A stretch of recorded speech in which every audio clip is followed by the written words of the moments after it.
દક્ષિણ ગુજરાતમાં સુરત બાદ નવસારીમાં ગણેશોત્સવનો સૌથી વધુ ઉત્સાહ જોવા મળે છે।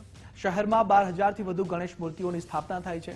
ગણેશોત્સવને હવે ગણતરીના દિવસો બાકી છે, ત્યારે આશાપુરી ચા વિઘ્નહર્તા મંડળ દ્વારા સતત ત્રીજા વર્ષે 1 મહિના પહેલા બાપાનું ભવ્ય આગમન કરાયું છે।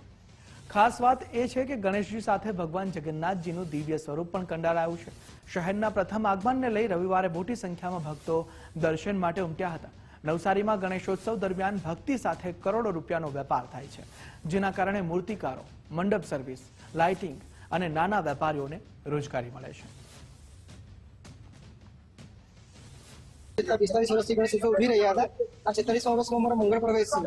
આજ રોજ અમે નવસારીનું પ્રથમ આગમન કર્યું છે અને આ ભક્તોની ભીડ અને અમારા ખાસ આકર્ષણમાં જોગેશ્વરી બીટ્સ, ડીજે કાર્તિક અને સમ્રાટ લાઇટ્સ ની સાથે સાથે સોસાયટીની બહાર અમારો મંડળ છે એની બહાર અમે એક ટ્રસ્ટને સાથે ફાયર શોટનો એક પ્રોગ્રામ રાખ્યો છે અને આ પ્રથમ જ્યારે ફેસ મૂર્તિ રિવીલ કરવામાં આવી તો નવસારીની આજે ભક્તો આટલી મોટી સંખ્યામાં આવ્યા છે એના માટે હું તમારા માધ્યમથી ખૂબ આભાર માનું છું। કયા રૂપમાં ગણપતિ આ વખતે જે લાવ્યા છે ને કેવો આનંદ છે તમને? આ વર્ષે જો અમારી મૂર્તિની થીમ જગન્નાથ ભગવાન પર છે। જે મુંબઈ જે મંદિરનું ટોચ તે ઉપર વિરાજમાન જે ચક્ર એનામાં જે પ્રાણી છે તે નોન ગુંજર પ્રાણી એને થીમ પર આખું મૂર્તિની થીમ બનાવવામાં આવી છે।